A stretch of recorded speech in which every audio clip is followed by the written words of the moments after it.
The Elves. This is a collection of 3 stories about elves by the Grimm brothers.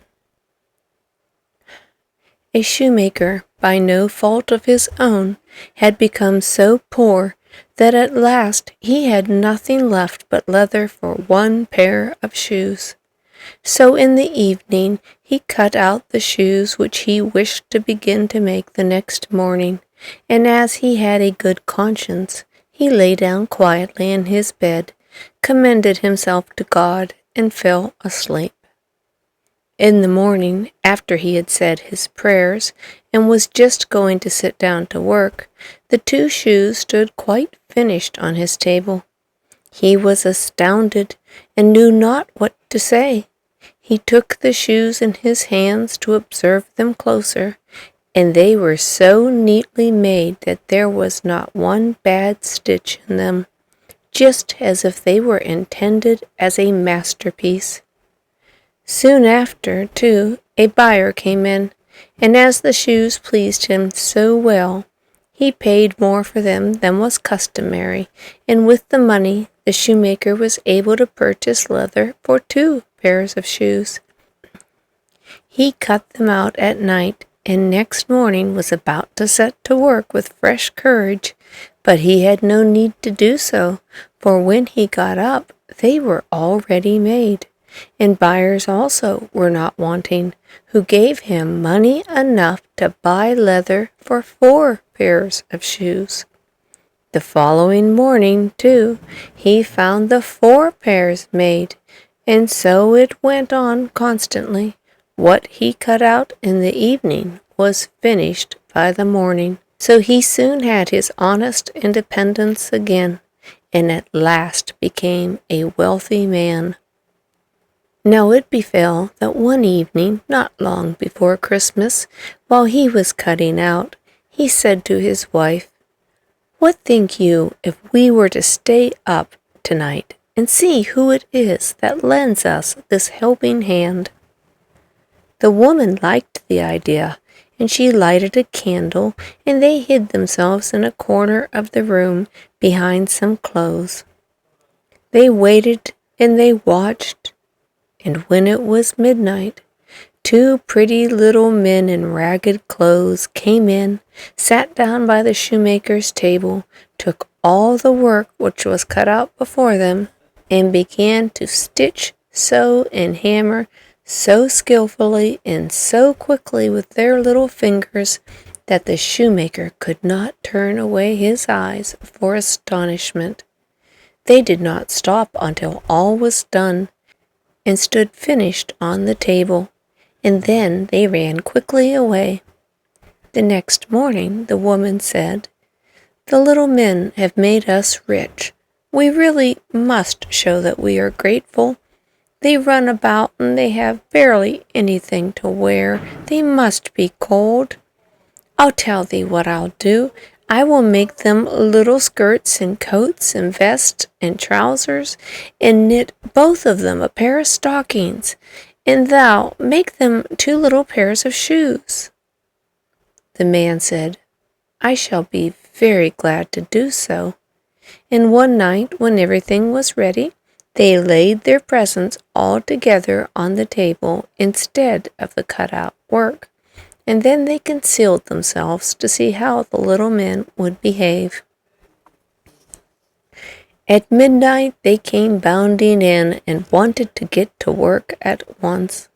But as they did not find any leather cut out, but only the pretty little articles of clothing, they were at first astonished, and then they showed intense delight.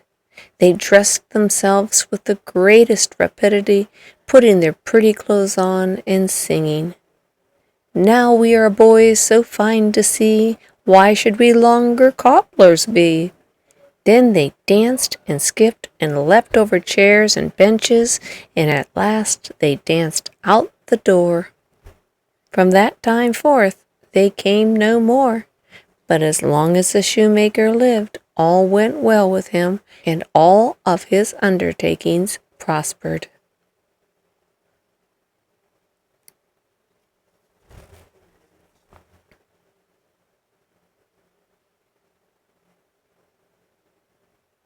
Story number 2. There was once upon a time a poor servant girl who was industrious and clean, and she swept the house every day and emptied her sweepings on the great heap in front of the door.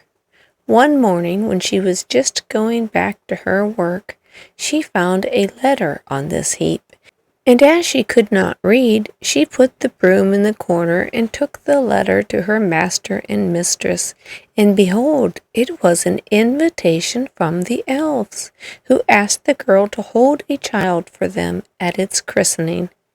The girl did not know what to do, but at length, after much persuasion, and as they told her it was not right to refuse an invitation of this kind, she consented. The 3 elves came and conducted her to a hollow mountain where the little folk lived. Everything there was small, but more elegant and beautiful than can be described. The baby's mother lay in a bed of black ebony ornamented with pearls. The coverlets were embroidered with gold. The cradle was of ivory, the bath of gold. The girl stood as godmother, and then wanted to go home again, but the little elves urgently entreated her to stay 3 days with them. So she stayed, and she passed the time in pleasure and gaiety, and the little folks did all they could to make her happy. At last she set out on her way home. Then first they filled her pockets quite full of money, and after that they led her out of the mountains again. When she got home, she wanted to begin her work, and took the broom, which was still standing in the corner, in her hand, and began to sweep. Then some strangers came out of the house, who asked her who she was, and what business she had there.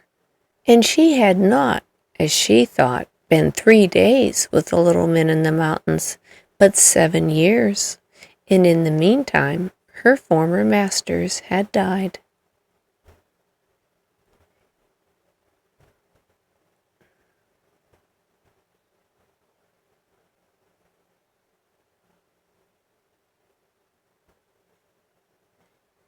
Story number 3.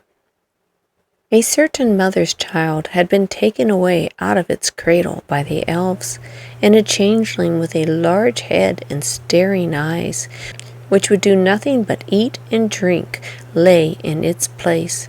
In her trouble she went to her neighbor looking for advice.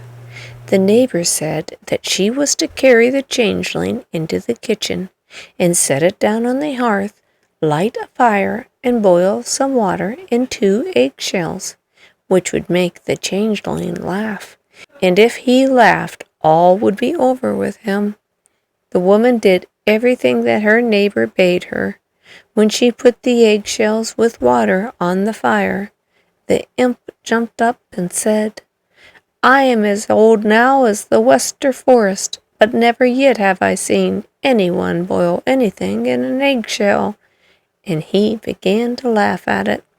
Whilst he was laughing, suddenly came a host of little elves, who brought back the right child, and set it down on the hearth, and took the changeling away with them.